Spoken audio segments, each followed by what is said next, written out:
What's up, everybody? Welcome to Show and Tell After Dark, where we talk about all things art, all things music, and all things Boston. My name is Cricket Smith. I am one of your hosts tonight. I have my friend to the left. Ta-ta. Period. And tonight is our platforms episode. Woo!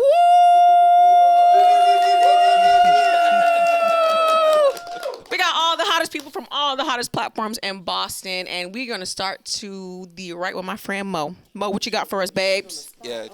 What's your name? What you do? Where you from? What's my ASL, name? baby. Actually, let me get this freestyle out real quick. No, I'm joking. My name is Mo, Ms. Mofilla, the sultry voice of the city. I am the main personality for Inside the Maze, now the chief of operations at Inside the Maze. I am a passionate person about life, love, and these babies. I'm also an educator. Yes. And yeah, I think that sums me up in a nutshell, pretty much. That's what's up. Thank you. Thank you, Mo. My name is Robert Kelly Morgan. I go by Rob. I've been a talent manager for 9+ years, and now I'm putting work in our media subsidiary is called Putting Work TV. So we're just a new source for music, art, and culture, and entertainment. And we cover a whole bunch of topics over music business and artists in the city and just new music, pretty much. And I'm from Boston, of course. Period. We out here. Hi. Roxbury. We out here. I'm Nicole. I'm from Brockton. 508. 508 in the building. You know, we outside. Yes, I'm Nicole. I'm from Brockton. I work at the Sound Lab. Shout out Sound Lab. Hey. Shout out Sound Lab. And I started off on a platform. First one was the Museum TV. Shout out Museum. Shout out the museum. And yeah, I've just been hopping around, helping out different platforms ever since. Go ahead, babe. What's going on, y'all? My name is Alula. I'm actually not from this area. I'm from Cleveland, Ohio. Hey. I mean, EST for life. low-key, you know what I'm saying? Low-key. But I've been in the area for 7 years. I write for the Boston Compass, and I'm an editor at the Boston Ujima Project. Oh, I didn't know that. That's what's up. Hell yeah. And so we purposely brought you guys together because we're talking about the state of, well, not really just Boston, Brockton, but Massachusetts in general. Just wanted to get like your perspectives of like where the state of like the art and creative community of Boston is.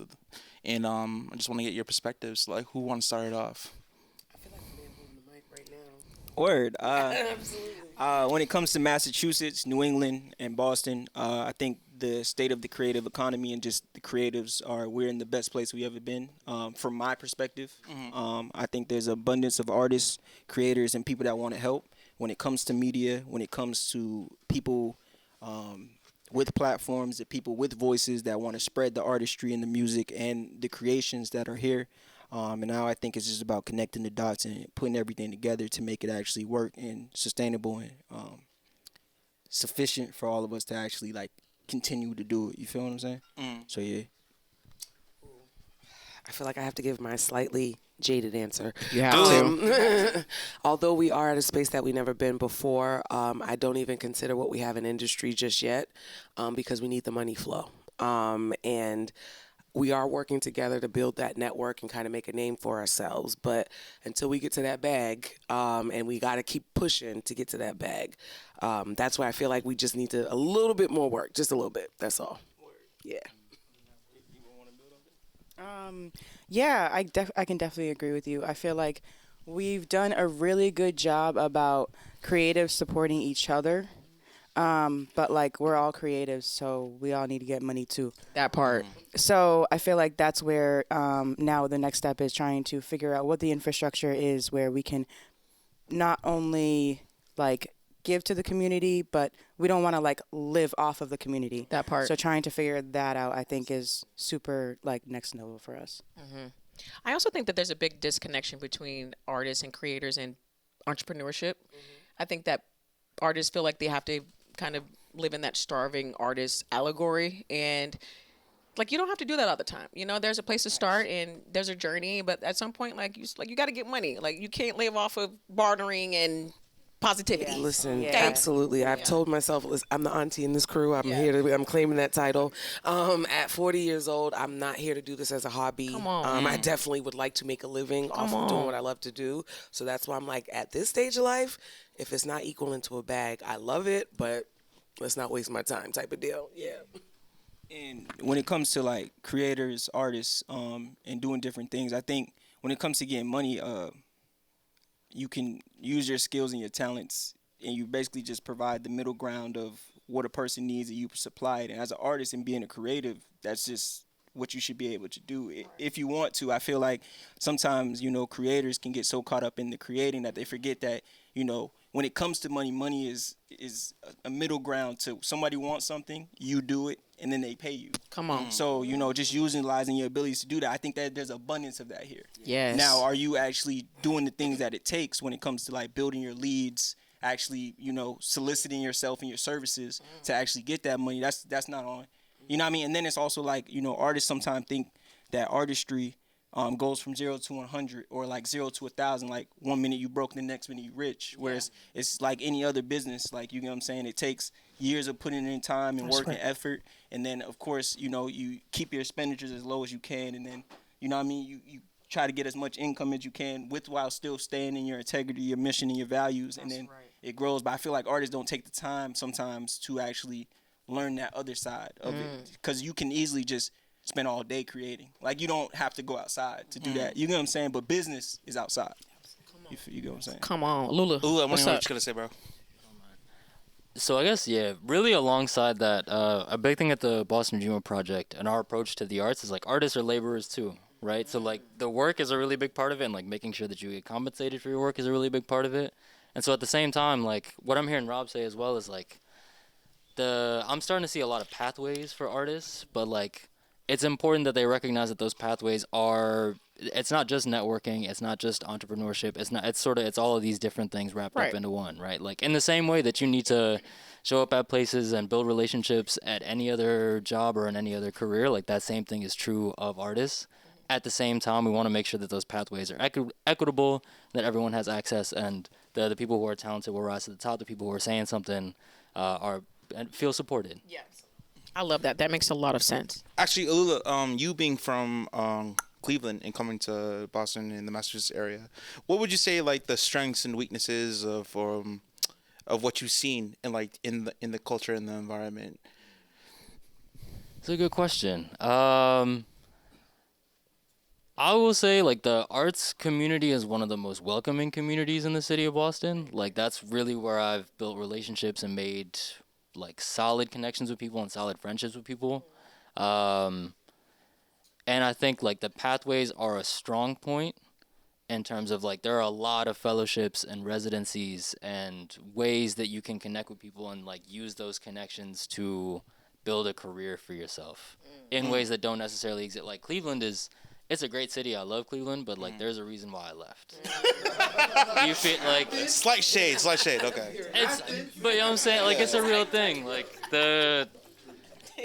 so say that to say, like, there are a lot of opportunities in Boston that are available for people, and that's a strong point of the art scene. I also think that Boston, in comparison to a bigger scene like New York or LA, also has some advantages because it's a smaller scene, so it's easier to meet people and easier to make those connections that'll get you platformed.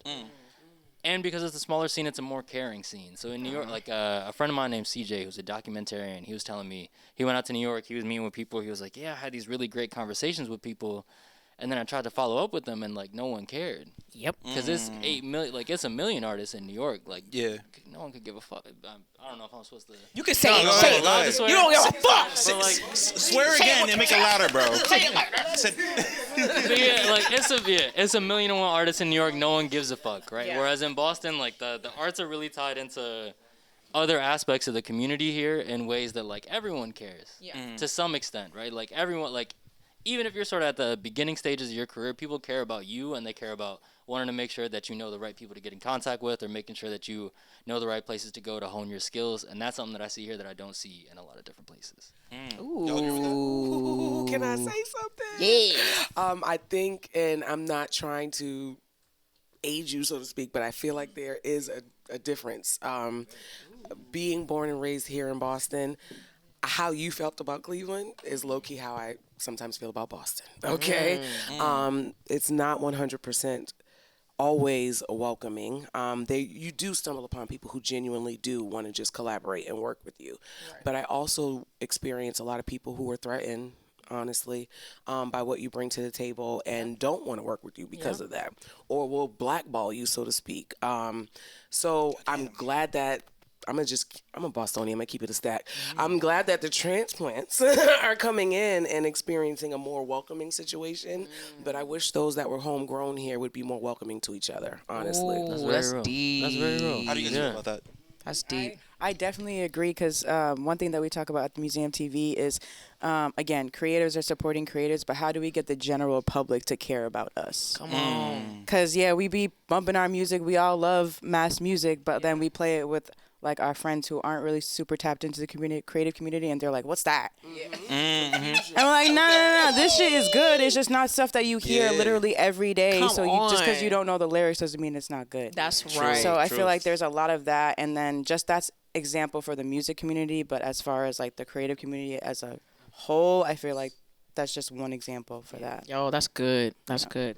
Personally, I was talking to Mo earlier, being from the South and coming here, man, I'm thankful for the art community in Boston because that was my community, being from the beauty industry and, being accepted into the arts community. Yeah, it's kind of parallel, but having that family, having that community kind of really sets the tone and kind of makes it a little bit more welcoming.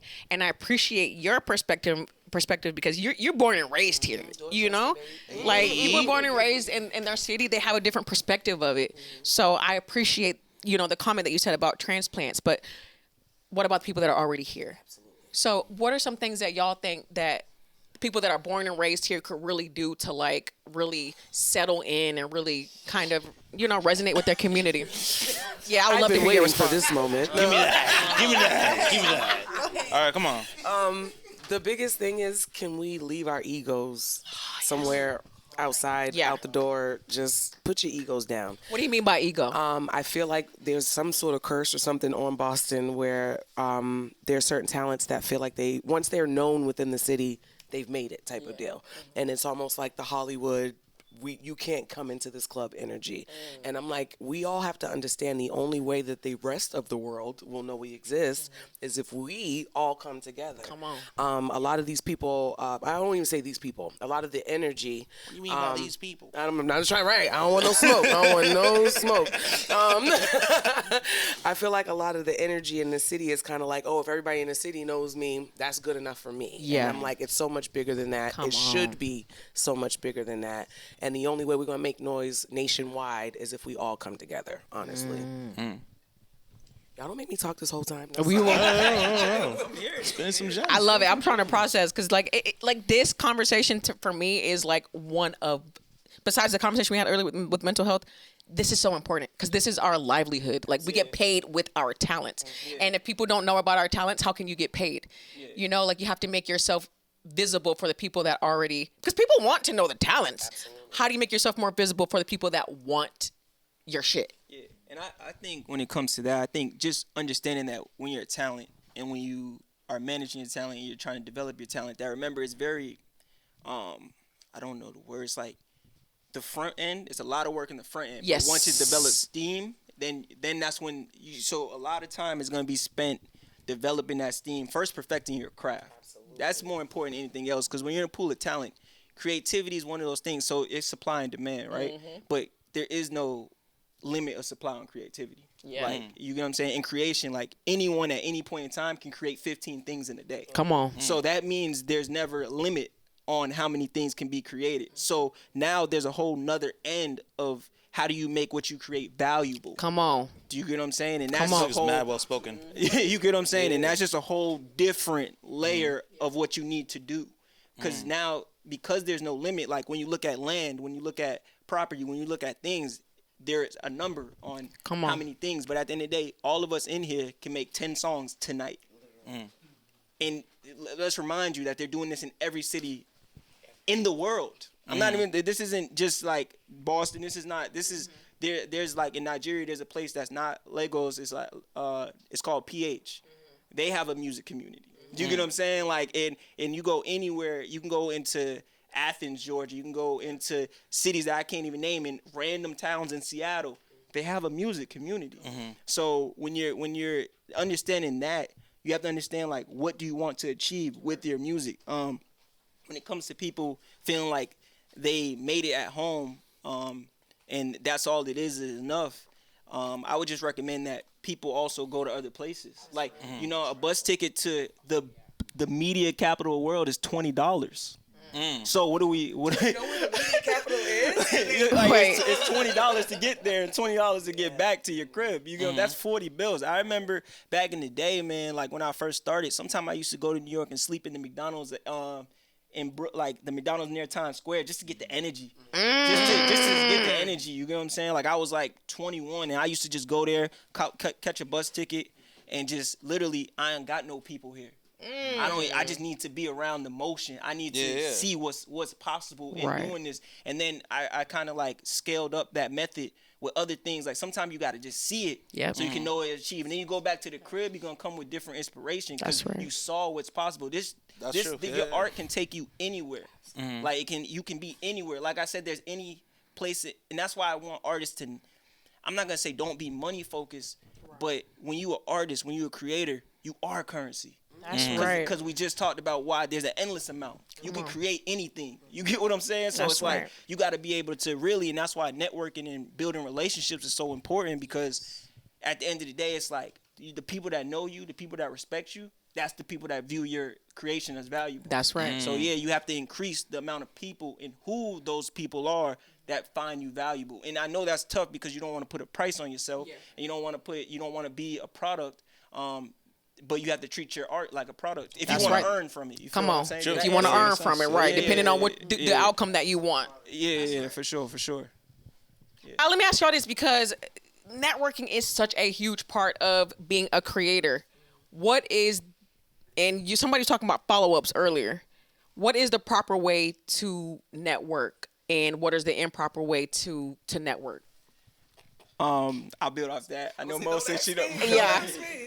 I think because it's one thing to meet somebody, but the follow up and maintaining that relationship is a different. And I think when it comes to networking, it's like about being okay with not everyone's gonna like you. That part. You know what I'm saying? Being okay. Don't try to be the most well-liked person in the room, because then being authentic is gonna fall by the wayside. Like come to every situation you come to as your pure self, and see what you attract. You feel me? Don't try to like chase it too much. Like at the end of the day, everybody got endless things going on. You feel me? So just putting yourself out there and letting God do his work. That's what I call it. You feel me? Like, because you can't, there's been times in my life that I wasn't allowing the work to be done by the universe. You feel me? I was trying to rush it. Right. And every time you try to rush it, you're going to trip up. Come on. And that's inevitable, but yeah. And before you end that, top networking events you've been in the city. Top network events I've been into the city. I know you go to events. I'm at a point where I just throw them. But plug them in.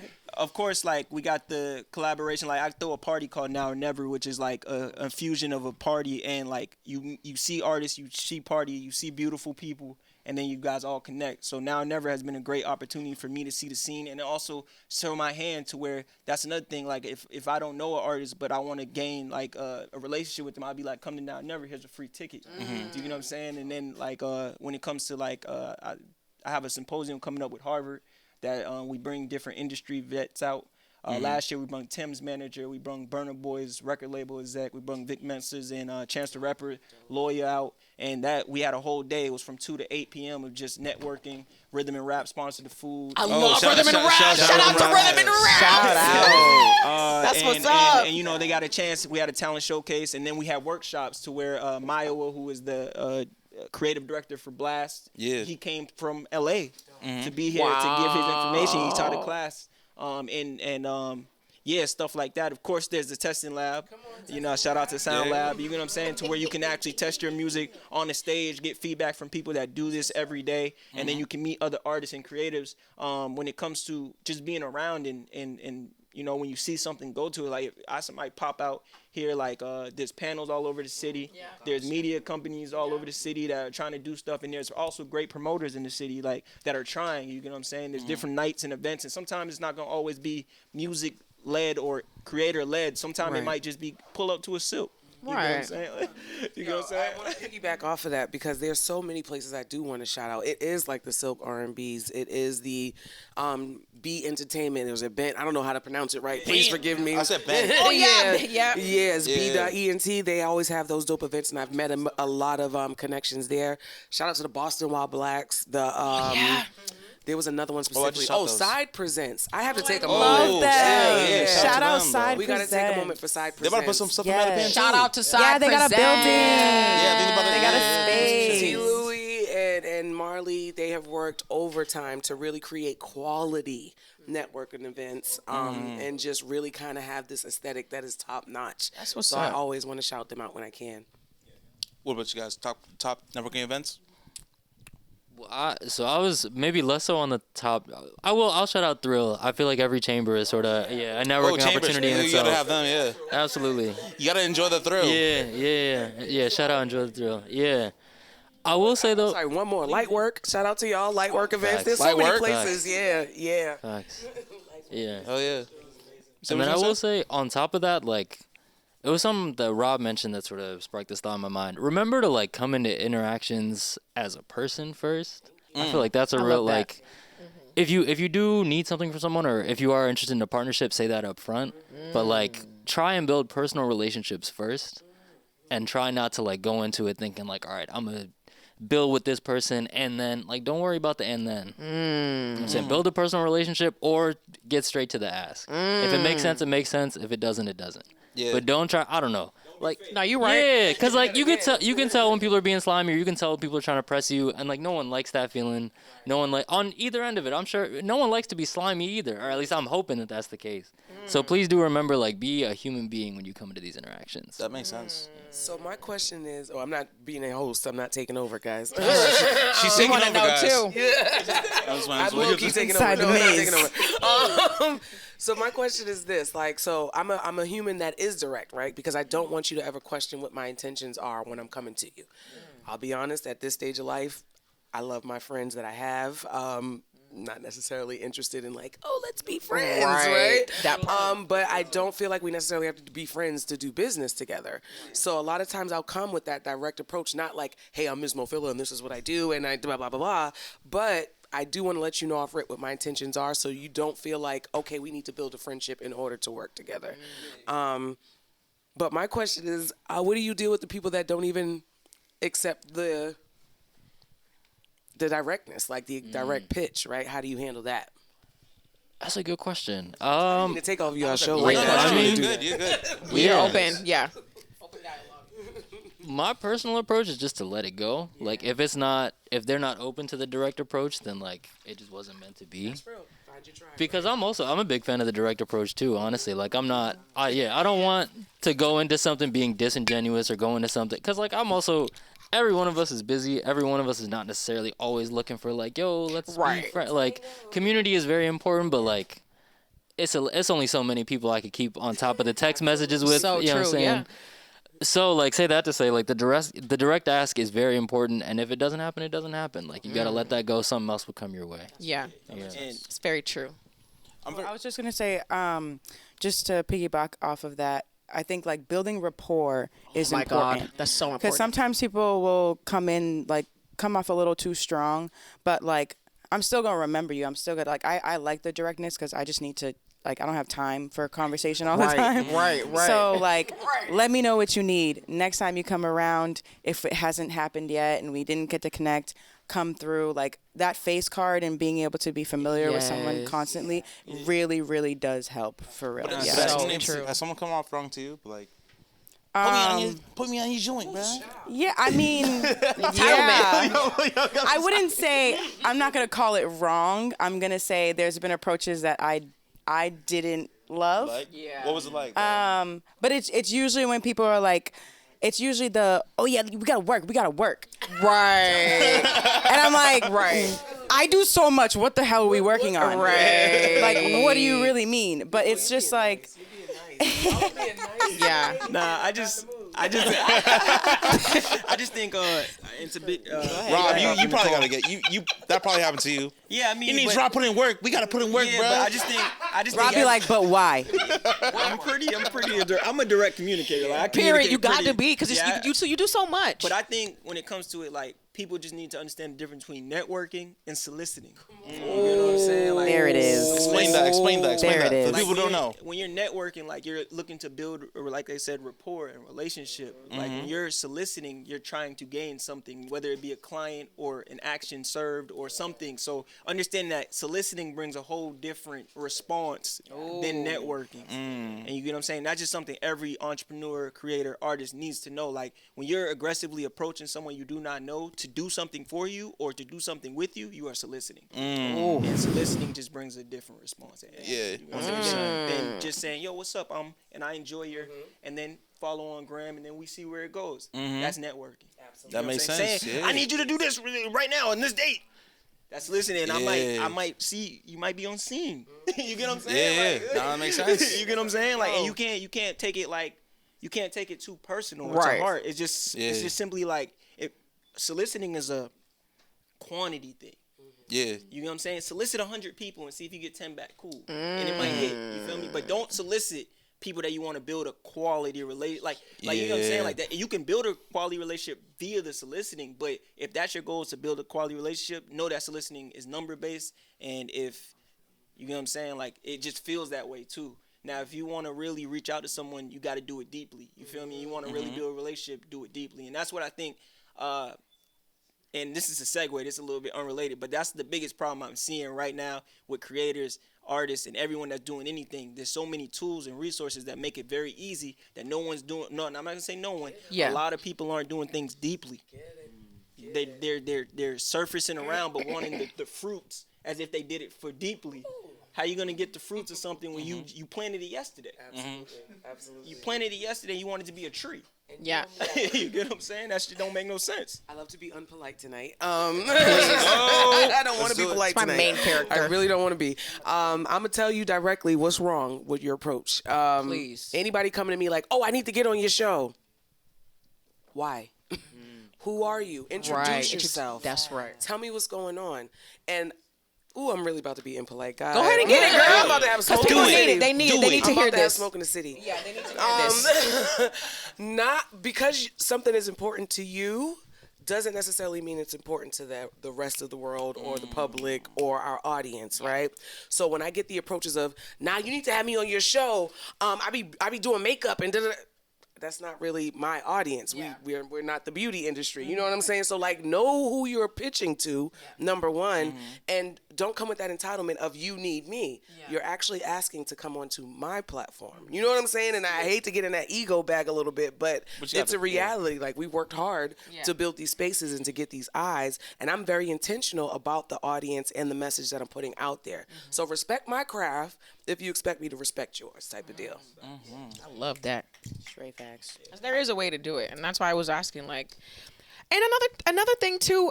A lot of people, because they are creating so much, they don't really even know how to speak to somebody. You know, but it goes back to being authentic. You know, you don't have to be fake.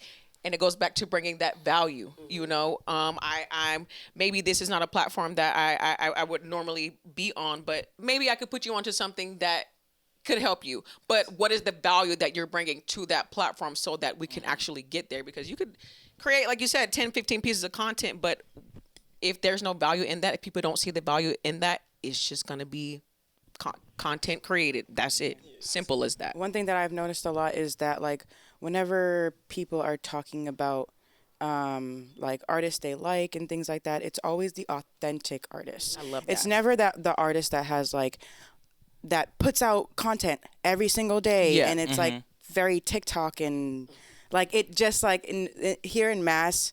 We care about authenticity. Yeah. We don't care about how many numbers you got or like what your social media looks like and things like that. Obviously, it's like if you're professional, you're good, and you're respectful, then people are gonna fuck with you. 100%. But yeah, if you're not gonna just like put yourself out there as an authentic person, then it's not gonna look up for you. I agree with that. I do too. Mo. Miss Unpolite. I'm sorry. I'm just want feeling some real more. rude tonight. I'm feeling I real want rude some more tonight. mo. I want some more mo. Can you tell us about your platform and like if somebody would want to be on your platform, like how do they approach you? So shout out to Inside the Maze. I'm so grateful for the team. Everybody seems to believe Inside the Maze is my company. It's not, guys. I promise. I rep it well because anything I'm a part of, I do it at 100% type of deal. So shout out to the team Inside the Maze. They recruited me a couple years ago, and we just kind of started building together and going from there. Now, as far as getting on the platform, there's so many avenues, right? The first thing is let your work speak for itself. Yikes, I hate to say that, but I'm a person that pays attention to what's going on in this city. So more than likely, I'll reach out to you if I want to talk to you. Or if I bump into you in spaces, I'm going to let you know. I've been watching what you're doing, and I want to talk to you. But if that hasn't happened yet and I haven't come across you, I'm okay with the sliding in the DMs, pitching what you have going on. But all I ask is, give me a full pitch. Like, please. Right. If you're telling me you're an artist, please let me know where your music is. Right. If you're telling me about something that you're doing, please let me access it so I can do my due diligence and research before I decide what we're going to do. So that's the easiest way. Even shout out to Figs. She's the CEO of the company, and she's also another person that you can contact directly. We're real open and just really about collaborating with the city, but we also want to make sure you're really about your business before we put the stamp on it, so to speak. Right. And again, for people who don't know, Inside the Maze focus on who? Inside the Maze, oh God, there's a tagline that I'm supposed to say for that, but I can't remember it right now, so I'm gonna keep it a stack. Authenticity. I'm gonna keep it real every time. But what we pretty much look for is people within the city and beyond that are artistic, are making moves, and just literally doing what they're supposed to be doing, whatever that looks like. If you speak to me in music or through a social justice movement or education, like there's no limit to what we do on Inside the Maze. It's for everyday people. That's part of the tag. I do remember that part. Everyday people. Everyday people. I want to go down the line. Like, how do people come correct to you, bro? Yes. What's up with you, Rob?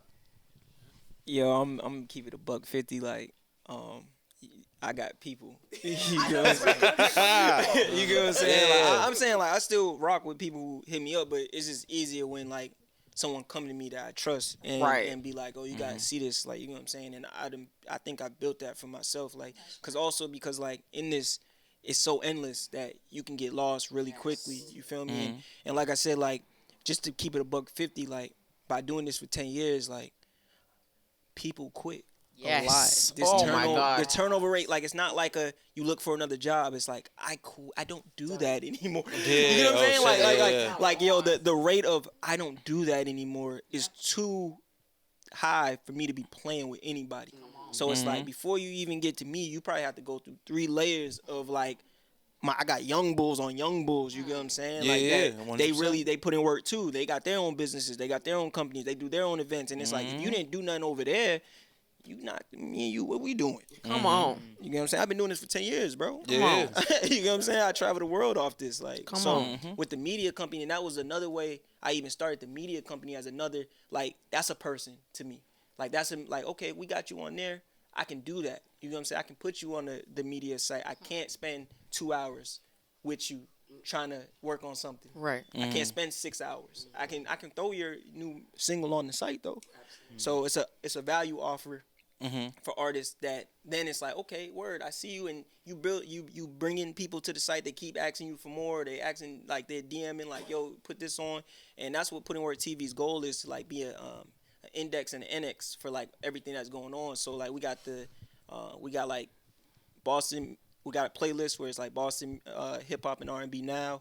Then we got music now, which is like all over the world, like music all over the world. Then we got culture now, which is like the podcast. And then we even got New England culture now, which like has like show and tell would be on there, and Inside the Maze is content. So that's what we're trying to do. We're trying to build like a stop where people can get like all of what's happening, not only in New England, but like throughout the United States, and eventually like the world is the goal. You feel me? Like That's just what's up. cool shit that comes across through the algorithm or comes across via many ways and like annex it into one site. You feel me? That makes Love that. sense. Yeah. And Rob putting out work. Putting out work. Putting out work. Yeah. And Nicole, how do you what's feel up, about baby? that? So it's hard for me because I like do media for a lot of different platforms. Yeah. So the way they go about things really seems to be like they kind of just have like their idea of who they want on their show, and they'll reach out. And I have heard of people reaching out to them, and it's usually just, if it fits, it fits. If it doesn't, it doesn't. One thing I will say is I started a little roundtable series, and it's called Mass Supports Mass Roundtable. Hey. And the whole point of that was just to do a little series to show the camaraderie within the creatives in Mass, specifically the music creatives. So, because there's a lot of times where artists know each other, but they don't really get to like see each other because they're always just at shows or moving around and stuff. So that was one way of getting them together. And a few people have reached out and said like, oh, this is super dope. I would love to be a part of a roundtable moving forward and stuff. And yeah, usually they'll just ask that, and I'm just I have kind of like a set cast that I want for each episode, but for Mass Supports Mass, I want to kind of extend outside of Brockton and Boston, and that's pretty much my demographic. So, like, I like when people reach out to me and say, I want to do this. I can't say that I'm going to promise that you'll be on it. Right. But it helps me just broaden my horizons when it comes to the creatives out here. Yeah. And then also, like, because I'm on so many different platforms, you might not fit into mine, but Yeah. you might fit into another one that I know. That's right. So... And oh man, and there's so many ways that you can do that too, because it's like you have those people that are reaching out. It also gives you kind of like analytics, Also Yeah. kind of helps you to gauge, your demographic, and it also gives you the opportunity to build an email list. Like you said, maybe Facts. you might not be the right fit for me, but maybe I could pass you along to somebody else, and that's where the collaboration and the community comes in. So Yeah, you're still exactly. within your mission. Exactly. So yeah, the community aspect is a huge part of like all the platforms that I work with. I usually only work with platforms that like care about community. Period. So yeah, in that way we get a lot of people who also care. So it's not too crazy. I will say when I'm at the lab and people want to book, just go to the website. Just do that, and don't hit me up with the hey yo ma, like hey yo, like Hey, what yo, are you light-skin, doing? I'm trying to get on here, bruh. I am a 32-year-old woman. Don't do that. It's really weird. It's crazy. Like Yo. Wait, give the mic. I'm sorry. I didn't mean to do that off the mic. Like, that is crazy that you mentioned that, because the way Yeah. guys will literally try to slide in the DMs on Yeah. a different note, but thinking they're going to get an interview Hey, out yo, of it hey, is yo. crazy It's to so me. Trying to slide in. weird. I've had people literally, let me take you on a date. Oh, la, la, la. I want to, but I see the get on the show you platform? do. Yeah, All like right, like never no, mind. don't mind. talk about that. We're saying that Yeah. niggas will sling dick for or platforms. like Absolutely. yeah. You thought it was just women? You thought it was just women? Or like pet That's names. crazy. Okay, yeah. I yeah, hate damn. pet names. Don't hit me up with a pet name, or I'm not answering. What's a pet If name?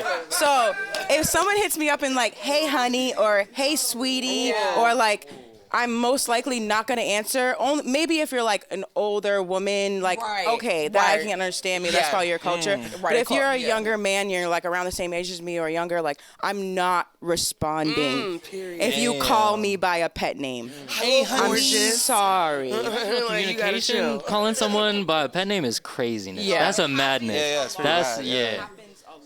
Damn. Absolutely wild. My name is Nicole. Right.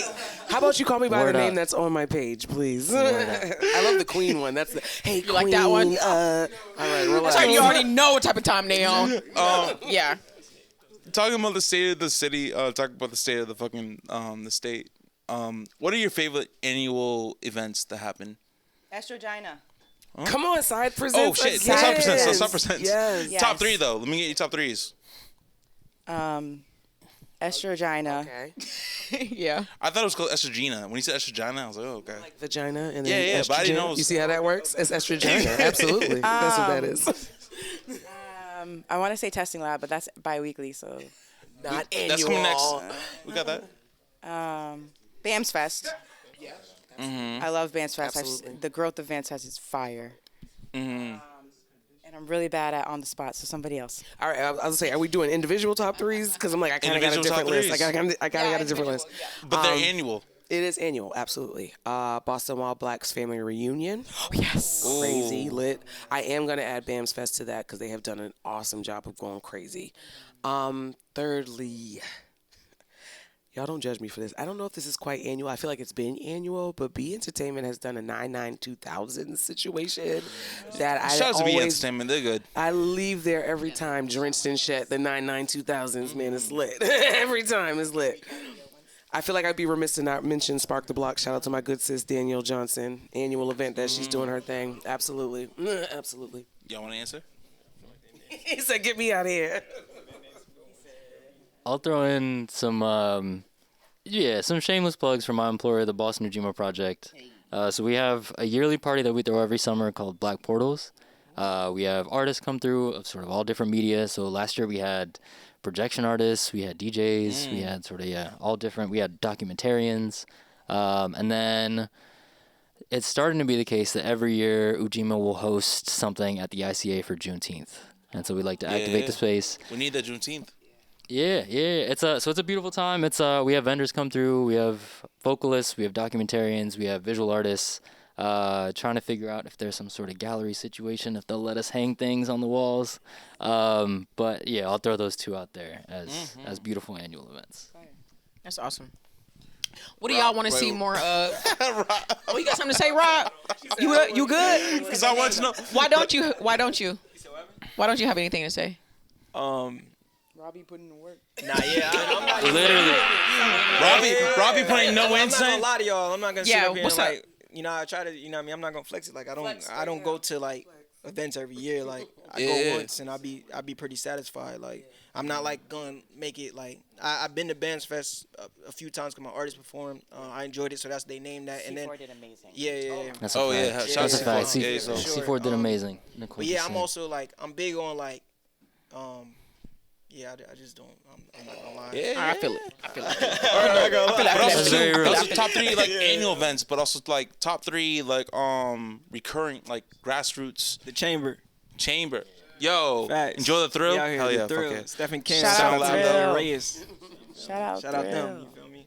I would definitely say the chamber, and the testing lab, Yes. and also I think it's Al Cid. He does the Music showcase. yes, he does good music Now he does the showcase, and now R&B, he does the authenticity authenticity R&B nights. Yeah. So When does that happen? so okay, what did I say first? Chamber is once a month. The Yeah. next one is the 30th, all girls, FemC. Hey. I'm so excited for that one. And then the testing lab is every other Tuesday. So we do it at the Sound Lab. It's 10 artists will sign up, and you come perform 3 songs up to 2 minutes in front of a panel of local professional. So that basically the point of testing lab is to test your music in front of local professionals before putting it out into the world. That's so beautiful. So yeah, it's not like we're judging you or anything like that. It's you play your music, we tell you, they give you feedback on it. We have our engineers and producers from the Sound Lab. They're also just to give like technical feedback about things. Because like, yeah, you can be great, but we're not going to just tell you that. We're going to be like, Right. okay, well, this is what we like, the hi-hat on this, blah, blah, blah. I don't know. They be seeing those words. I don't understand them. Yeah. But so yeah, it's a super, super constructive space and a great networking space too, because you have all those different platforms.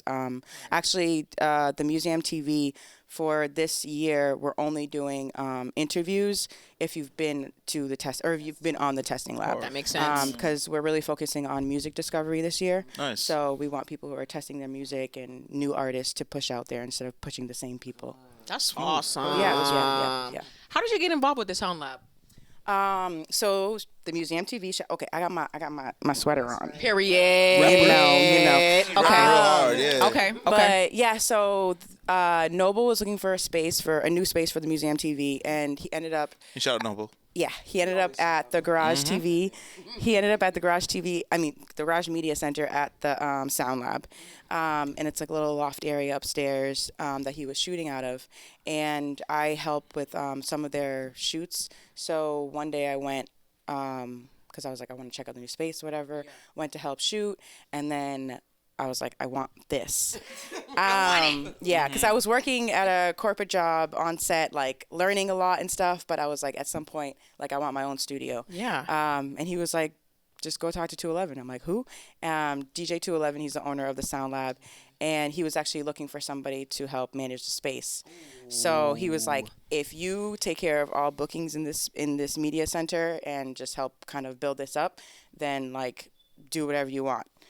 And I was like, okay, bet. So good deal. Yeah. So I started top of 2022. Okay.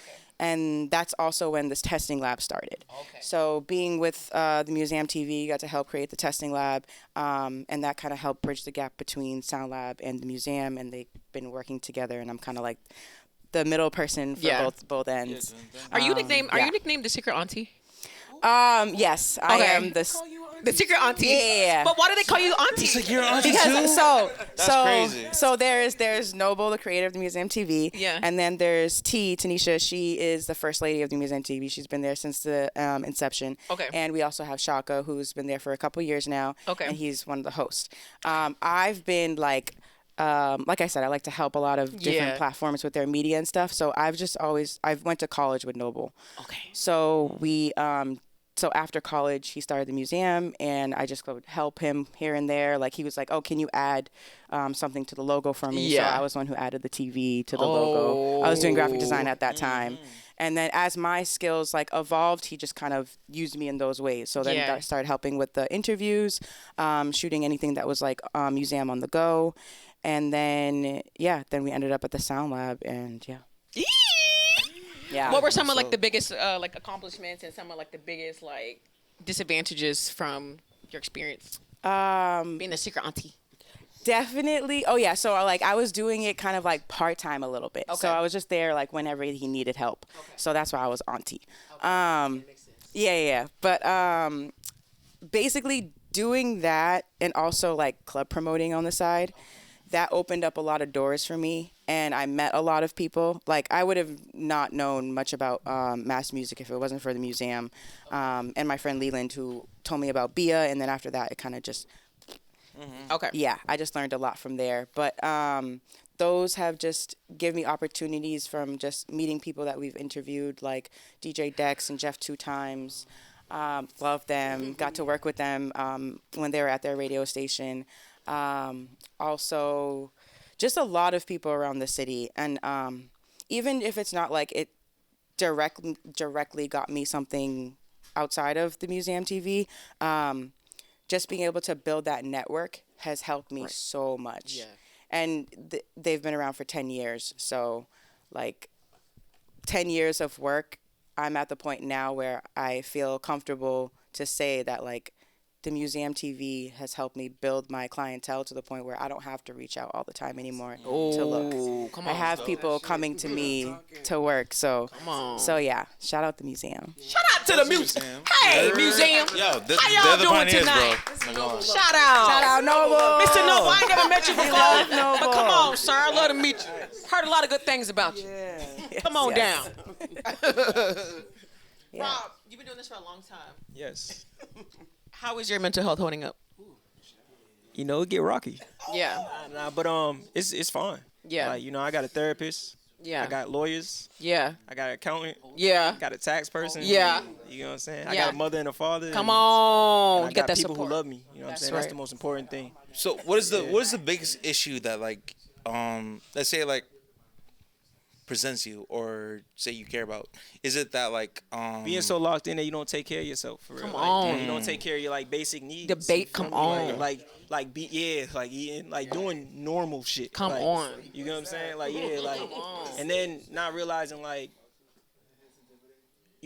for the early part of my career, like I thought my business was gonna get me to where I need to be. Yeah. And it's like, nah, I'm gonna get my business to where it needs to be. Come on, Rob. So, like, just really coming to that realization by going through different struggles, pain points, and different, like, overseeing it. You feel me? And you get to a point where there's always gonna be the hardships, and then you gotta really look yourself in the mirror and say, am I gonna continue on? And you know what I'm saying? When you decide that, if you're gonna continue on, then you need to do it the most efficient way possible. You feel me? And a lot of times, you know, your mental health is your efficiency. Like if you don't got the brain power, the capacity, or the will to even carry on, you're not gonna be able to do nothing. So, That's right. And that all it takes is one terrible day to lose all of that. So making sure that you are working and protecting yourself so that if because I'm not even gonna say a terrible day won't come. Yeah. It's just what do you have when that terrible day does come to protect yourself and make sure it's good. Because when it comes to it, like I tell people all the time, like when you're creating, you're exercising your freedom. You know what I'm saying? And freedom is chaos. You feel what I'm saying? Like freedom is chaotic. You know what I'm saying? We could do anything with anybody at any time. There's endless opportunities to fuck up. You know what I'm saying? So making sure that you are just protecting yourself and making sure you have people around you that are in that service and are educated in those things. Yes, sir. I wouldn't too much rely on necessarily friends because when they come, when you need it, they're not doing that every day. Yeah. So, you know, a therapist, they doing that every day. You know what I'm saying? An accountant, he do that every day. A lawyer, even lawyers, because you know what I'm saying? Like having lawyers has like really changed and shaped my business because they showed me how slow this shit really go. Like this shit is not fast. Don't let anyone convince you that none of this is fast. You feel me? Like Why you say that? because with creativity you can do it so quickly that you think your business need to be bro. Put it in writing. What is the obligations? What is the key performance indicators? Like you know what I'm saying? Like what we doing? I don't care that it's just creativity. Like what we doing? And if we doing it, sign this paper. You know what I'm saying? If you don't sign it, then you're probably gonna fold on me anyway. Ooh, boy, was you in my windows this past week? So Was you in my windows? It's like let's slow it Man. down. Anything quick is a finesse. That's You know, right. We hustle. Easy You know what come, I'm easy saying? go, Yeah, baby. yeah, yeah. So, Simple as that. you know what I'm saying? And I'm not saying don't seize opportunities, but opportunities aren't fast, like super fast. You might see it fast, but to see it through takes time. You know what I'm saying? He's not a rapper. Nah, I got other words. I C4. Okay. One thing that has been a big conversation has been like artists today have like I think we touched on a little bit today has been like artists like only marketing themselves to other artists, but like going directly to consumers and the streaming and like how that's not good for artists because they take X amount or whatever it is. You know, I'm not really in that field, but Yeah. I feel like you are. Yeah. When it comes to that, like I view it this way. Like I don't view streams like I view streams as like remember when we used to go to like Walmart or Target or FYE, and we used to go in there and there was like a little CD player that you can like test the music before you get the CD. Yeah. I view streaming like that. Like you could do that all over the world. Like because everybody in damn near every country got a smartphone or like they got some type of phone where they can get to Spotify, they can get to Apple Music, they can get the title, and they can see if they want to listen to you. You know what I'm saying? So I view streaming as more as like a conversion platform, like to where it's like okay, if they want to conveniently get to your music, they can because where they already listen to music, you're there. Right. And then it's up to you to have the storefront and the offerings to be able to monetize that person that does believe in you. You get what I'm saying? Like when I like my personal listening habits, because everybody listening habits is completely different. So like with me, I fall in love with a song. I black out on that song. Oh, not black out, No, friend. I black out. Like, I can listen to the same song. I can listen to the same song 48 times in a row. Like, Oh you know what I'm yeah. saying? Like, Hell but yeah. that's not Same. everyone's listening Hell habits. yeah. So then I might do that and then forget about the artist. I just listen to that song, but then like a month and a half, 2 months later, then I accidentally stumble upon his other joint. And then I'm watching videos now. Now I'm like invested now. Oh, I see like, let's say who this happens for, like Huncho was the last person this happened for. Okay. And then all of a sudden I see, oh, One Night Only tour. Like, you know what I'm saying? Like he's providing me a chance to where if I want to go support, I can. You know what I'm saying? Like, and you gotta do that. You know what I'm saying? Like, and make sure you already registered in all the ways. Do you have a publishing admin? Are you on Song Trust? Do you have your sound exchange set up? Do you have your publishing set up? You know what I'm saying? Because at the end of the day, a lot of artists, musically, like recording artists, don't know that Spotify is it's a 4-way split. Every time you make a record, there's 99 ways to exploit that record. You know what I'm saying? So 99 plus. And every time you when you're talking about the streams, it's 1/4 of the payment. So Spotify has to do. So you're not only doing a split with whoever the listener, like, so you're doing a 50-50 split with the streaming platform, which is Spotify. Then you got to do another 50% split where Spotify takes it and gives it to the publisher. So already when you get that stream, you're already on 3 splits already. Like you just signed a licensing agreement for your music. So understanding like, yeah, direct to consumer offers you a ability to get more of that pie. You know what I'm saying? Now it might not be as much quantity because you don't have, I think they are at 560 million monthly, or 560 million paid subscribers. Okay. On their platform. YouTube has 2.6 billion. So when you're on these platforms, understanding that you have access to their audience, that's what they're selling. So that's the point. So it's like, what you get the audience, what are you trying to do to convert them into a fan or a subscriber, or like what do you even offer? A lot of artists don't even offer anything to the people that do listen. Come on. And then they want to complain about not having money. Yes. It doesn't make sense. 100%. Because it wasn't set up from the beginning. What are your products? What are you selling? Yeah. And if you're not selling anything, of course you're not gonna have money. Come on, you're not offering anything. You're not. There's no Like, offer. What are we talking about? Like, Yeah. you gotta that sell makes sense. something. Yeah, That's yeah. to make Right. money. You get what I'm Speak saying? facts, yeah. And that goes back to that disconnect between artists and entrepreneurs. It's like at the end of the day, you're either a salesman, you're either a person that's consuming whatever you're doing, or you're somebody that's contributing to whatever you're doing. Yeah. If you're not contributing, you're automatically going to be a consumer. Yeah. Period. And at the end of the day, if you're an artist, you have to think about your shit being a product, because at the end of the day, that's exactly what it is. It's out there for consumption. Yeah. It's out there for people to digest it, to listen to it, to process it. Yeah. You said you listened to that song 48 times. Yeah, I listen to a lot. You know what I'm Like, saying? And that's what people need. I think artists need to just understand that, when you are an artist, when you are a creator, specifically with music, streaming is passive income. You know what I'm saying? Oh, Like, that's a great way to put it. So when it's passive income, publishing is passive. You know what I'm saying? Selling is active. You know what I'm saying? Yes. Like you're trying to sell. So passive income, it can add up though. You know what I'm saying? But it takes that swing of an audience growing to really add up. You know what I'm saying? And if you don't got that audience, because that's what the goal is as any type of creator. Yep. And even with our media platforms, is to build an audience. Yep. And then when you have an audience, you're either supplying them great things, you're educating them, you're entertaining them. But then at the end of the day, you're utilizing that audience to also potentially sell them something. Come on. So keeping that in mind with everything you do, that music is also the same thing. You feel what I'm saying? So it's like, if you want to make bread, you got to sell something. Like, You gotta offer something. yeah, or you got to get your royalties and make sure you have all your platforms set up in order to get your royalties, because a lot of artists don't. Yes, You know what I'm sir. saying? So, That's great to know. Yeah. Talk to us, Lula. Yeah, so I just wanted to jump in to offer, so related to what Rob just said, to offer both some sympathy and some honesty to artists.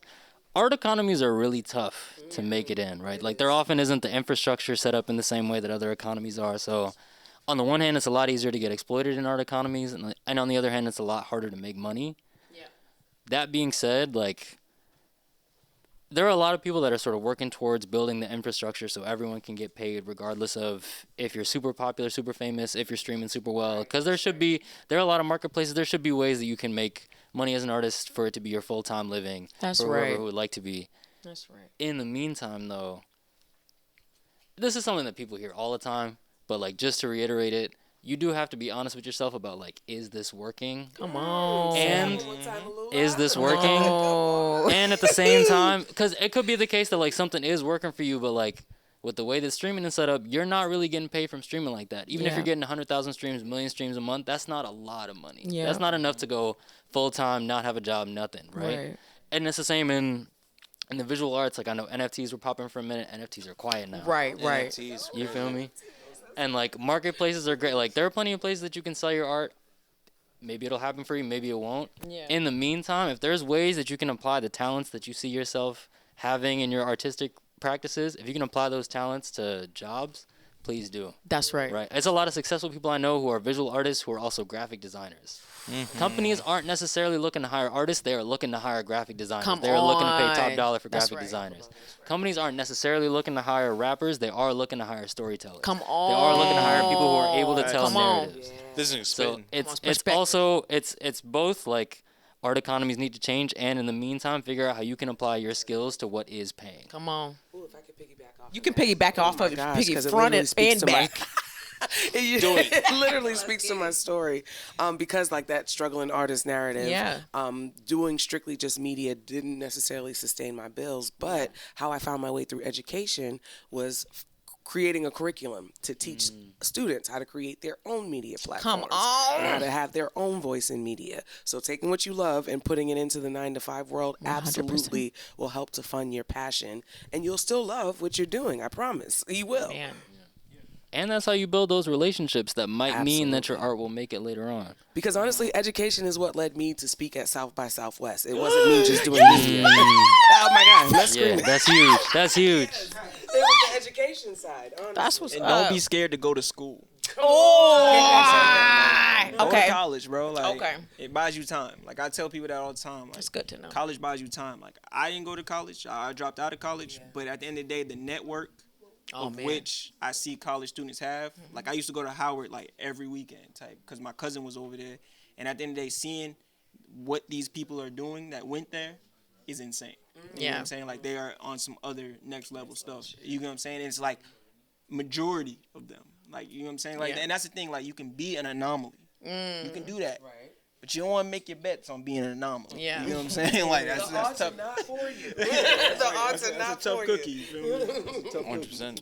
Okay, guys. So from what I heard, you always make more money from what you know than what you do. Yes. And if you go to Howard, you'll be rich. I'm just Be kidding. successful We're gonna take a quick break. They're luxurious. We're gonna take a quick 5-minute break, y'all. We'll be right back.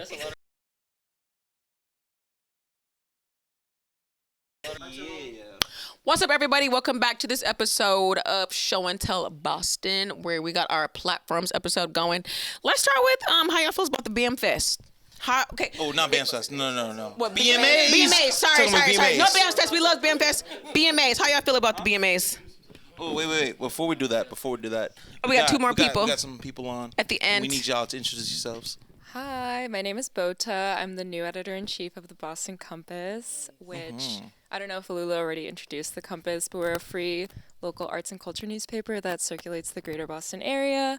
We're super big on local art, local music, local identity pieces, community events, stuff like that. Yeah. Hey, Bota. Hey y'all, I'm Michelle or Wavy. I do blog editing and digital marketing for the Compass, and I also publish books and style jewelry as well. You saw jewelry too? Yeah. Hey. Hey, All right. Now, how y'all feel about the what is it? the BMAs. Can I get a thumbs up? Can I get a mid thumb or can I get a thumbs down? Mid thumb. How y'all feel? Mo ain't feeling it. Nicole halfway. No, Lula halfway. Give us a fourth option. You like it? You like it, Rob? All right, let me get y'all from Auntie and on. You told me you You're about right. I did. I'm again. Didn't I tell you I was feeling rude tonight? I was feeling incredibly rude. I love it.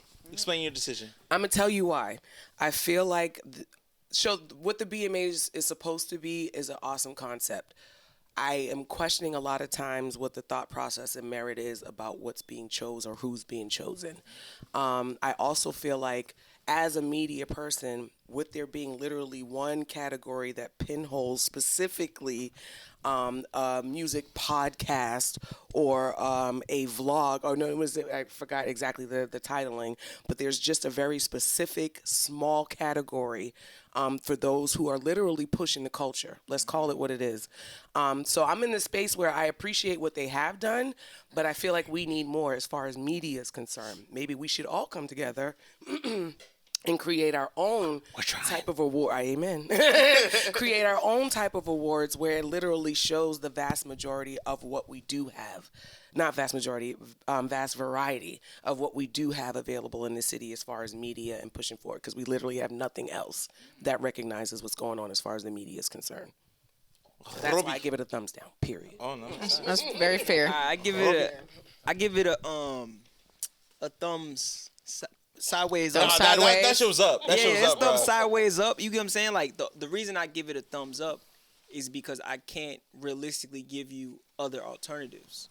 You get what I'm saying? So whenever it's something there is no alternatives, it's easy to pinpoint like this isn't good enough or what needs to change about this, which trust me, any system and I give it a thumbs up due to legacy. You feel me? Like it has changed owners' hands multiple times. It's an entity that I deem as valuable, as the name states. You know what I'm saying? The Boston Music Awards.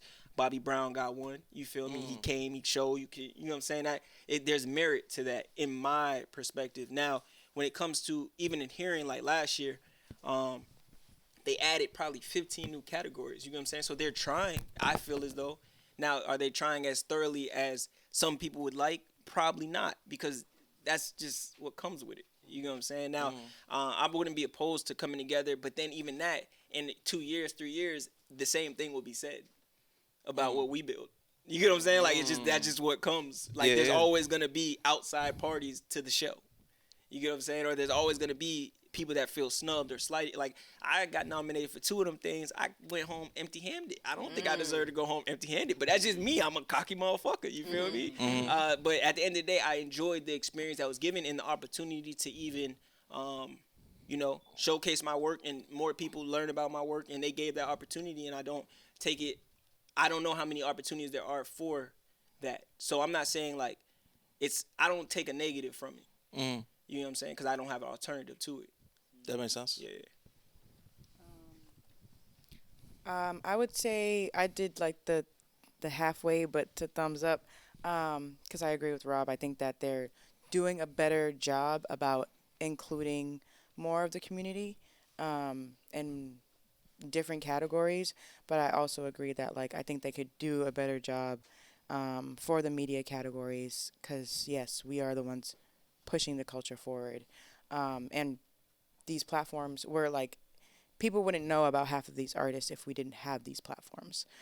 So not just having music podcast or music publication, and just diving into that a little bit more, I think would be helpful for the community. Sound Lab got Recording Studio of the Year this year, so I can't be mad. Let's go. I can't be mad. Studio.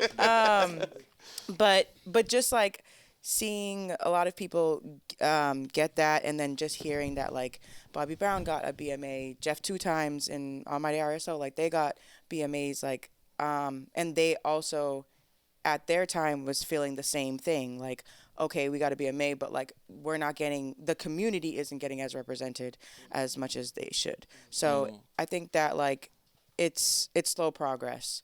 I'm happy there's progress though. Yeah. That makes sense. Y'all feel a way about the BMAs?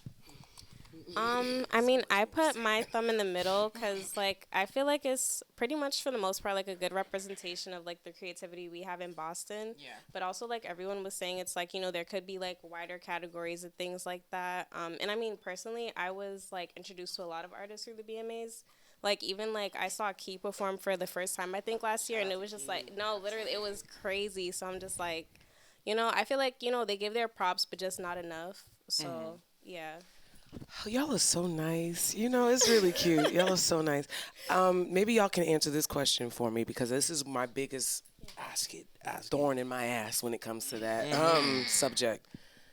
So I'm gonna be real personal right now. I feel like I'm gonna speak for Inside the Maze specifically and ask, how do you nominate all the artists that have been on the platform and not the platform? Yo, real question. And I'm going to just leave that there. Who's going to answer it? Is anyone answer it? I'm looking at you. Right. I don't think anybody here has the answer. Maybe at some point BMAs can answer that. But that's the biggest question I have. Yeah. Nicole, you got it? I think that also goes into just having more people that are tapped in a part of the BMAs, because they might not even realize that they're ignoring the people that are putting these artists out there. So that, again, politically, I understand that, but unfortunately, I'm very real, and I know what goes on behind the scenes. So there are conversations about specifically my company in those conversations, and then it's, oh, well, what do they do? You know what we do, because all the artists that we have on, you nominating. So you know what we do. So what is really going on? So maybe I do have a bit of personal, I'm gonna call it what it is, jaded energy when it comes to that aspect because it doesn't make sense to me. Yeah. I just want it to make sense. And as far right? as what you do, it's very clear. Thank you. You know Inside the Maze, right? You know Inside the Maze? Yeah. Oh, okay, I was just checking to make sure I was doing my. Y'all know Inside the Maze, right? I mean, I was just making sure we Mass doing our supports job out Mass here. is because of platforms like Inside the Maze. Thank so. you, thank you. I appreciate that, Nicole, because you do Yeah. dope stuff. So I appreciate that. I would say, like, from my perspective, from my perspective, I feel like Inside the Maze and like Urban Heat are in like the same like middle ground that they're not acknowledging, which is like they don't do publication. A publication is like written, like, so everyone on the Boston Compass, they write. Putting Word TV publishes articles, and then when you have a radio station a radio show, whereas Inside the Maze is more of a network, like a radio broadcasting network. Urban Heat more in comparison to like Jammin', who don't get nominated either. Okay. In what category? Radio, music, radio. See, and then that's I can see you know what I'm saying? I can see where it comes from, because at the end of the day, like, Inside the Maze does offer a lot of great values into the community, as well as Urban Heat, you know what I'm saying? And they are some of the most consistent platforms, you know what I'm saying? Oh, yeah, hell yeah, Like, hell when yeah, it comes hell to yeah, just yeah. historically, you feel me? Like, at the end of the day, I think Urban Heat's on every day or something like, you get what I'm saying? And Inside the Maze has 4 or 5 shows. How many shows? Y'all be going they're ham, on bro. that Y'all be going ham. Now they're on Urban Heat, right? Like, They're on Spark FM. That's okay. Don't Urban Heat. miss Excuse me. So I'm confused. See, and even then, this is, to me, I confuse Spark FM and Urban Heat sometimes. You know what I'm saying? And then you had like Big City, who you know what I mean? Like, you had you had like great platforms that they were they're consistently there, and they're not all like. You know what I'm saying? Like, I can see the. Because I'll be honest, without the Big City 88.5, there would be no Jammin' 94.5 Launchpad. Let's keep it really real. So if you want to talk about Boston Music Awards, let's highlight the Boston platforms that actually represent Boston. Not outskirts, no shade, because I know that's where that comes in. You know what I'm saying? I know that's where the bread comes in. No shade, but I'm just saying, like, how do we snub the actual Boston platforms when the ones that are nominated are getting inspired from those Boston platforms? And I don't know the back end of the other publications, but making sure, like, when they give out the call of like nomination committee, were you on the nomination committee? Oh no, because the nomination committee asked who Inside the Maze was. No, I wasn't a part of it, because when the name was brought up, they were asked what does Inside the Maze do? So at this point, I really don't feel like being a part of a club that doesn't recognize my value. Y'all got it. Y'all got it. I get you. And yeah, so There it is. Y'all said, I told you I wasn't being nice tonight. Yeah. You feel me? Speaking on that, so also too, what are some platforms that weren't able to be here today that we want to recognize, and also too, what would we like to see from each other's platforms? If I can go back, because I feel like I was a part of the squad. Well, I came and joined late to a part of the squad that really got this shit cracking. So I really got to shout out the It's Lit Boston. I got to shout out the Henny and Hot Wings, Danielle Johnson. You understand me? Because from that, she grew Spark FM. Shout out to the DJ Dexes on 88.5 Big City Radio. I'm just like, these are the 4 founders, but I know, there's newer people coming in with way more, not creative, because we're all creative, but just a newer, fresh look. So that I got to shout out the 4 fathers first, because I feel like I didn't even know anything about podcasting until I heard about It's Lit and Henny and Hot Wings, you know what I'm saying? And then it's grown from there. So those are the people I will shout out for sure. Yeah. Not facts. To build off of that, like I said, like in Boston, those are definitely some platforms. Of course, like when it comes to podcasting, there was like BNF.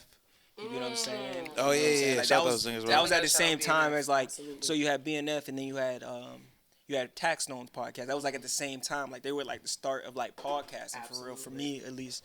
And what other platforms? Just what other platforms that aren't here right now? I wish I would have seen CWTFB. Oh yeah, of course. Yeah, and they're and that's another thing I will say. Like when it comes to Boston and it comes to just the overall, is like sometimes and I understand Mo's point of like, let's start our own, because sometimes it's like they try to replace it, like, but the originals are still here and running, and they're still rocking, and they to be respected. You know what I'm saying? right. But sometimes when we're not in the gauge of ourselves, there's only one box for that type of demographic, and then it's like, so because you see this all over the place, or because you see this all the time, you feel like the other one's not doing enough, when that's not the case. Like just because something like it's all lineage, like it's like we're able to do what we do because of who came before us and lay like solid ground and kick down doors. You know what I'm saying? In Boston and beyond, like when it comes to like podcasts in general nationally, but then also when it comes to the radio stations, the independent ones that really, you know, were doing things that, you know, are shy, like, you know what I mean? But they were doing it to give us our music and give us a chance for our artists to come up and showcase their work. And for that, that's commendable. You know what I'm saying? And, 100%. Yeah, and I think everyone needs to do their research on That's Big right. City and what's going on, and everyone needs to do their research on like how many risks are being took to give artists opportunity and not to have it gate kept by higher beings, like higher ups and corporations that are just chilling. You know, like I listen to Jam and just listen to Jam and it's all New York music for real. Yeah. You know what I'm saying? And at the end of the day, it's like I go to Jam in 94.5's YouTube right now. There's nothing there for real. So like, what are we doing? Yeah. You know what I'm saying? So what we doing? Where y'all at? I feel like y'all Where's really the gonna hit me after music? this, but you're speaking the truth, and just to piggyback off of that, like the 94.5s was paying attention to what the big cities was doing to be able to have content for their Launchpad show. Because Big City made it their business to highlight the local artists, the people that are making waves here. So like, shout out to DJ Dex, everybody. I got my start on Big City Radio. You know what I'm saying? Hey, okay. As a manager, like I'm gonna keep it a buck. One of the reasons I even started a media company out here is because of how like not proactive some of these companies are. Yeah. You get what I'm saying? Like in Big City, when I was managing Nazi Jane, that was one of the first. You get what I'm saying? So we was up there. Shout out to Nazi Jane. Yeah, we was He's up there cool. with Dex, and you get what I'm saying? You pay attention. Like, so why I got to send a press release for you to know what's going on in the city? You're a journalist. Do you hear what I'm saying? Like, I shouldn't have to outreach as a manager 15 times to 15 different podcasts and things to get someone that's actually having motion in the city to be on there. And then because there's outreach, I don't know. It was a little strange. You know what I'm saying? Like when it comes to it. And now I feel like we're in a good place to where everyone's learning from each other. Yeah. And everyone's growing. And the ones that are here, even I'm seeing changes, like, you know what I'm saying, like development changes. And there's going to be good growth when it comes to the media in the city. And just shout out to everyone doing media. There's a lot of people. So know what I'm many. saying? Like when it comes to interviews, podcast format, shows, radio, when it comes to writing, you know what I'm saying? And so I'm excited about the future. And we here, though. You know what I'm saying? Yeah, and the future's bright, especially independent publications. You know what I'm saying? Working against that. Hell yeah. Yeah, when it comes to doing things without someone having a corporate agenda on top of you. That is very important when it comes to this media, because at the end of the day, whatever you read, you don't know what is the agenda behind what you're reading unless it's independent. And when it's independent, then you really understand, because at the end of the day, a lot of the workers don't even know the agenda. Oh, come on. Boy, that's some really deep Independent stuff. media for sure. That's the future. Yeah, that's some really deep stuff. Damn, this is good. Right? Hell yeah. Oh, I need to process it. This is good for me. Nicole, what you got to say, girl? Why you gotta put me on? You said Nicole, right? Yeah. Okay, I was What, like, no, did you have something to say? Because I felt like it looked like you did, but Oh, if you no, don't, I'm it's just okay. gonna add more platforms. I know you Yeah. mentioned a Wanted bunch. to know the platforms you want to. Damn. Oh yeah. Okay, I want to say shout out CWTFB Radio. Okay. Facts. We sponsor them at the Sound Lab, so they be every Okay. Thursday. Street. Tune in, yeah. I know not everybody likes them, but we love them. And there's Say That. Say that. Shout out. Say that. Say That podcast. They're back. Yeah. Shout out to Pete. Yeah, they were doing it for a while, and then he was focused on school, and they're right back doing podcasts again. So shout out to them. There's also Double M Media. They're out of Brockton. They've been doing a lot of like on the go stuff, so going to different places and stuff like that to interview people. So yeah, there's a lot of different platforms out there, and like I don't want to say everybody make a platform, but Right. You can. if just stay consistent, Right. because we want that. Like Yeah. we're And looking intentional, for it. too. Yeah. Like stay- lay out your mission. Like what's your brand positioning? Like what do you want to do? Exactly. Like at the end of the day, when you're burnt the fuck out and you don't know what you want to post, what are your personal values? Like what is your constitution? Because that's going to be the essence that's put into your content. Yes, and So, make sure your why for it isn't so general. Yes, get as specific as possible. Get real specific. Come on. Target Reach down. it. What's you guys' why? Yeah. Oh, that's a. Ooh, that's a question. Come on. Yeah, let's do it. Ooh, Come on. We didn't get to the That's compass a yet. We need to shed a But we tear, got it. shed Yeah, it. come on. That's how deep we trying to get. Yeah. What's your why? Yeah, that's a great question.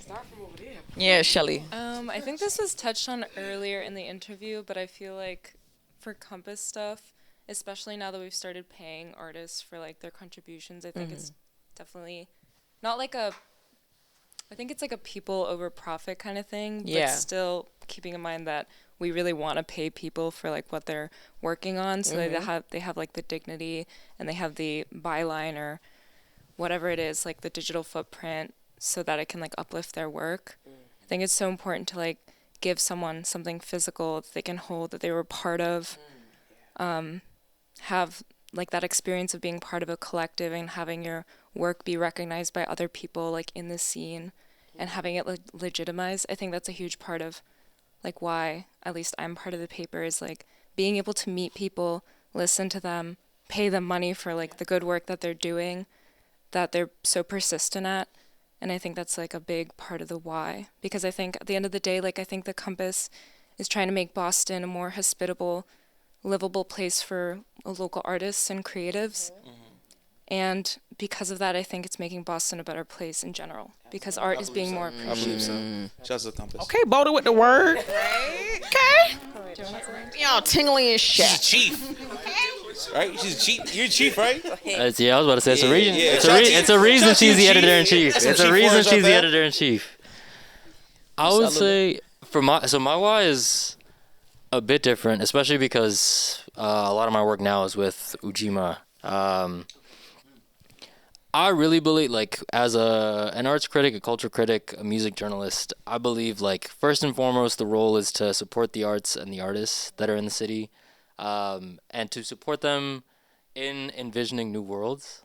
So that's really my, like, if we get down into, like, my personal beliefs, political beliefs, like, I'm a socialist. I'm gonna keep it real with y'all. Like, I'm a real, like, I believe in collectives, I believe in cooperatives, I believe in like uplift, I believe in each one teach one, I believe in all that, right? And I think that like art carries immense power towards all of that. Like if you think about some of the great artists that we've had and how they've motivated each and every one of us, like I could talk to you about Octavia Butler, I could talk to you about James Baldwin, and each of them had worldviews and had ways of explaining the world that we live in and the world that we should be living in, the world that we could be living in. So that's really my why, is like how do we support the arts and the artists that are envisioning the worlds that we can step into. Nice. Did you want to say something? Yeah, it's like We're getting the whole compass.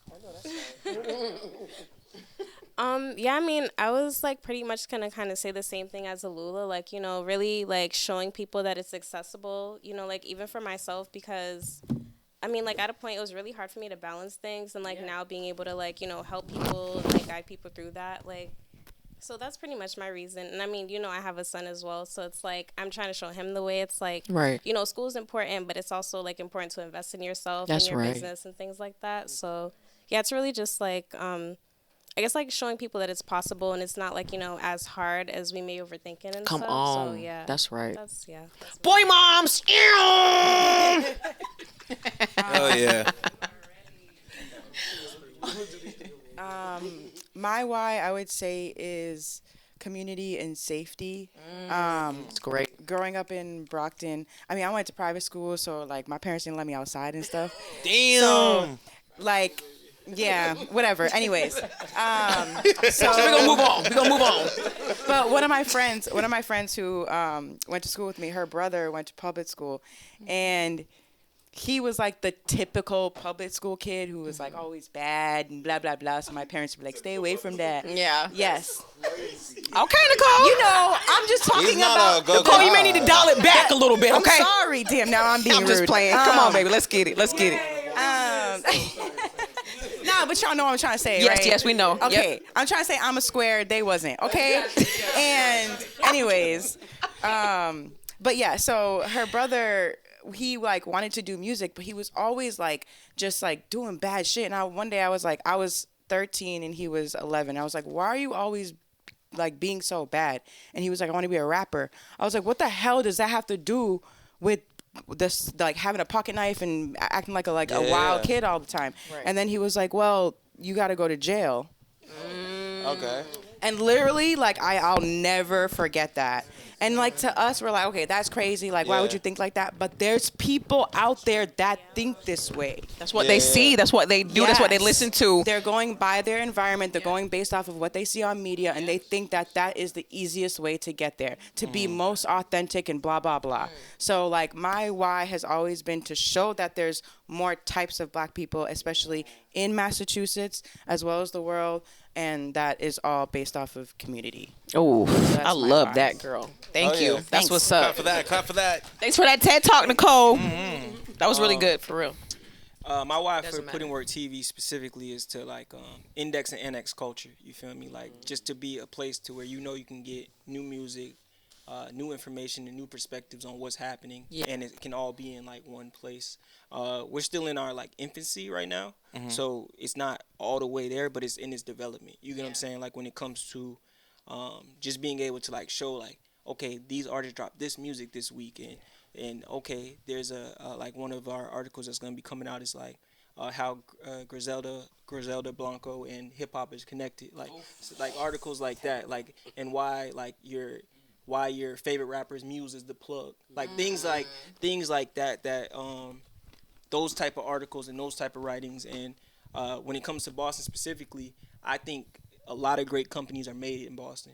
Oh my and God. I want us the whole Putting Work to be on that. Like I think Boston has enough resources to create a great company, so that's why I'm so invested in Boston. It's where I'm from, but I think to utilize like building my hip hop company in this place that has built a lot of great companies is just important to me. You feel me? And it's made in Boston though, just like I am. You feel me? Hell yeah, bro. All right, everybody, get your tissues ready. No, I'm joking. For me, my why has always been I want to create a space and a person that I've always needed. So I feel like for black and brown people, we haven't had safe spaces to truly be authentically who we are. And I've always wanted to create that no matter what it is I'm doing, whether it's through Inside the Maze, Ms. Mofilla, education. My why is always to create a safe space to allow us to just be, literally. That's it. All right, just be. Just be. That was the last meditation that we had. Just being and breathing. Like you don't got to do something at every single point in time. It's Like, okay. It's okay. It's okay to okay, rest. It's also regardless it's of okay what to it looks process. Right. Exactly. We get a lot of times the labels, right? So if you're Yeah. passionate, you're angry. Yeah. If you Right. are quiet, you got an attitude. It's so many Yeah. different labels that we get put on us just by existing. So I'm like, I want to create that space where labels don't exist. You get to just be who you are, no judgment-free zone. I literally had a clip from when I started my own personal podcast called Let's Get Naked, where I literally wanted just that. You know what I'm saying? To get not. Why you gotta be? There's always one person in the room. It's There's him. always one. It's this one. He jumped on that too. There's always It's gotta be him. none. Naked, figuratively. So I wanted you to have that space to feel comfortable to let your guards down, so to speak. And of course I knew to use the word naked because I knew it would catch people's eyes. Okay? Right. But ultimately that's my why. I just want us to feel safe in just being who we are. From someone who's like out the city, or like out the state and stuff like that, what would be like top 3 things that you would want them to see in Boston? Whether it's an event, whether it's an artist, top artist, Ooh, you trying to start trouble? Yeah, let's do it. Top artist in Boston. Oh yeah, we're trying to get the views. 2024, we want the views. Not the media platforms talking about top Oh, 100%. artists. Good God. Go ahead, Miss Mo. But you can't say your own. Huh? Wait, huh? Oh, yeah. You as a manager, you don't get to say your own. You don't get to say that. I'm going to go ahead and do it because I stand on whatever I stand on. That's right. Tori, shout out to her. Okay. Oh, shout out to her. Yeah, She's crazy. Notebook P. I'm an R&B head, so y'all already know what's I going shot on. his first music video. I'm an R&B I shot head that all nigga's day first music long. video. And last but not least, and I feel like a lot of people need to get to know her, Trisha Reed. My God. Okay. Oh, my God. Trisha Reed. Yeah. God, all 3 of those heavy hitters in the R&B world. I'm a R&B head in my spirit, so I had to give it to the R&B land. So I'm gonna pass the mic. Throw your arts out there because I know you want No, to. I'm not even gonna do that. I'm just going. C4 too. Shout out to C4. Always Fuck with the that best nigga, performing bro. artists. I mean, it all depends about like what. Like I said, everybody has different listener habits. Like, so if you like R&B, she named a great. Mo named a great list of people. If you like consistency in rap, Feed the Family, Boy Rock. If you like soulful music, I think Najee is up there. You know what I'm saying? When it comes to different collectives and different things happening, there's a bunch. Van Buren is great if you just like hip hop. You know what I'm saying? If you like really love hip hop, they have like a collective of some of my favorite records coming out now. Nice. Oh yeah. And there's just so many artists. Like I have a list of over 400 artists. You get what I'm saying? And I'm a records guy. You feel me? Like I got some. I think like Invader just dropped this song B2B, which is crazy. I love like that record's crazy. And there's just a lot of good music coming out. You get what I'm saying? And when it comes to outsider accent about Boston, outsider like the artist is also go to the library, bro. Ooh. You know what I'm saying? The library is the best. Like, you know what I'm saying? It's an amazing library. Changed my life. I know that's right. So this is hard for me because I really only listen to mass music, and so there's a lot of artists that I want to name. Make some enemies right now. Make some. So I'm just gonna like run through mad names, Oh, just so yeah. I don't have to. Okay, so there's Ray K, she's a singer. There's Queen Ali. There's Shelly Marie. Ooh, yeah. Yeah, I love Queen. Queen Ali. There's Shelly Marie. There's Samba. SVMBV, Samba. He's freaking amazing. He's only 19. He be at the Sound Lab. Met him there, and he has like the best music. He can rap, he can sing, he can do it all. Samba, he's the next one. And then there's also C4. There's there's Milkshot. Oh, I met Harold last year. Harold is fire. He works with Devo a lot. Wait, I thought we was only allowed to give 3. That's why. Yeah, That's she why I broke the said let me rules. try to get. That's what she did. Okay. That's what she was like.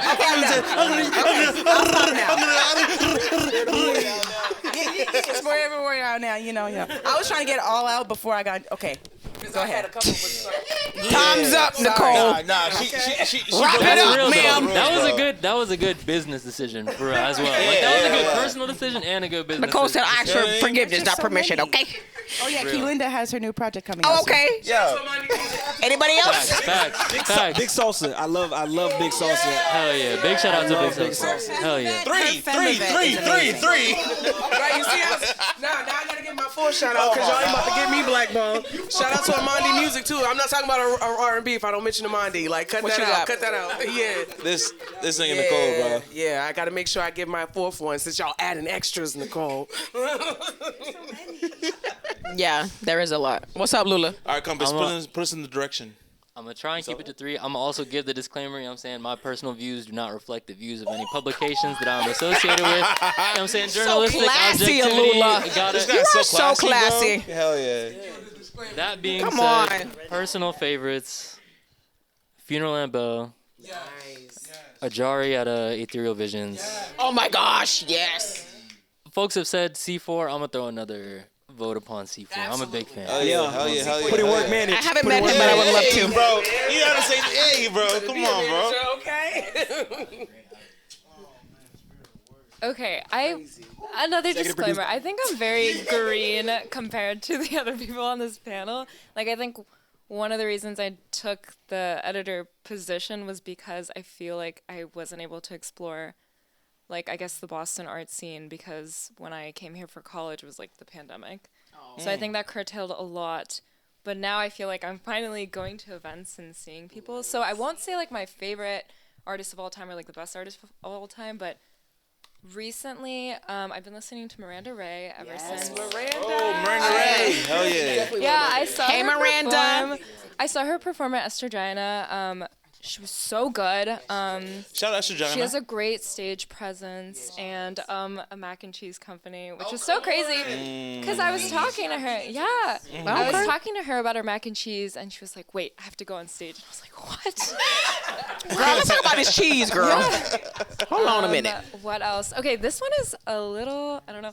So one of our music columnists, Seamus Hill, wrote a piece in this upcoming April issue about OG Swagger Dick. Change his name. Yo, Swagger Dick, bro.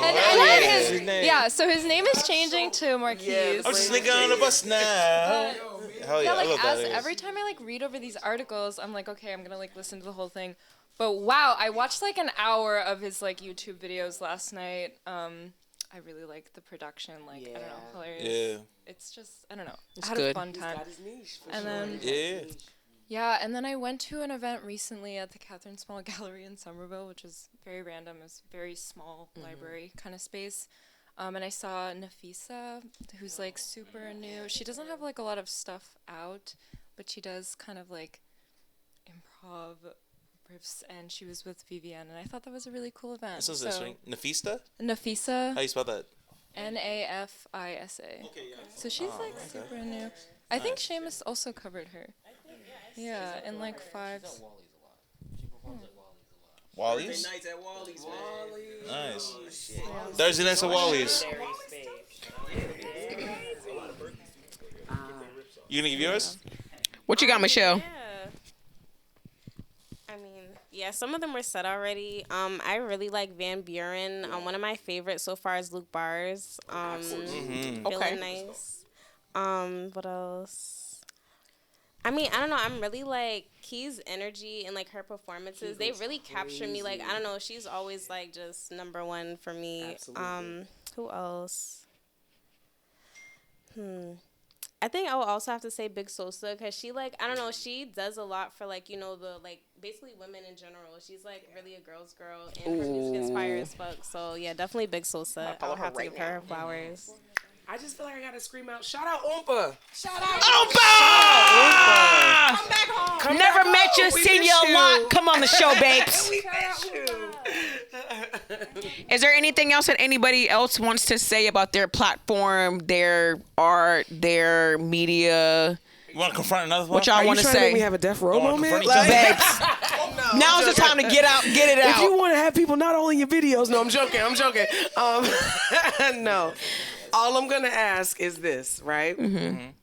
Like, follow, and subscribe Give us the drops. to Tell us where we can find you Inside guys. the Maze. Okay. With an underscore on Instagram. On YouTube, the numbers don't lie. Don't let the Be a Maze fool you. The numbers don't lie. So make sure you subscribe and make sure you tune into all that good content over there. And like, honestly, just make sure you keep track of everything that Boston got going on, because there's some dope shit going on in the city. So many collaborations, so much love on this couch, and I'm hoping that we have some collaborations going on. You know what I'm It's the saying? only way to move forward in That's the 2024. onlyest way to move Collaborations forward, is the only period. way in 2024. Everybody leave your egos at the door, and let's just right. really put Boston on the map, period. Period. Yeah, you can definitely check out Put in Work TV, PUTINWORK TV, all one word, all together. You feel what I'm saying? www.putinworktv.com. We post every day, new content. We're gonna start going crazy on social soon. But definitely check out the site and definitely check out the YouTube. We already got 60 plus interviews with artists in the Boston community. We have 5 shows. We have Synergy Show, which is a funny ass show. Shout What's out it to called? Synergy Show. Yeah. That's a nice name. Yeah, that's a Put in Work TV original. And then we have we produced the 212 Network podcast, which has an amazing interview with Amma G, who wrote a book called Grief of a G. Nice. And that interview is just crazy, and there's just great Boston history content on there. And just black men talking to black men about different things that they deal with. That's what we need. So that's That's what we 212 need. Network. And, you know, we got our series confirming. We're making a whole bunch of stuff that's coming. So Put in Work TV on everything. Yeah, that's all it is. Put in work. Hell yeah. Oh boy. Okay, so shout out Museum TV, of course. Museum know it. TV on all platforms. TMTV.world for the website. Testing Lab every other Tuesday at the Sound Lab, 60 Skinner Street, Brockton. We also just built a new event space. So once you walk in, you usually go upstairs to the second floor. First floor, we have a new event space. We do Testing Lab down there now. Well, we will be doing Testing Lab down there now. And then on the off week of Testing Lab, on Wednesdays, we're doing open mic night. It's R&B vibes, but we accept any vibe. So we have open mic night. And then Devo and QQ from the lab started a party collective. So it's called Happy Hour, and we are doing our second event like outside of the Sound Lab in Fenway Ooh. tomorrow Okay. at Bleacher Bar. Come through. $10 at the door. Wait, this is You the know. room Nicole that just popped out. Oh yeah. Yeah, right.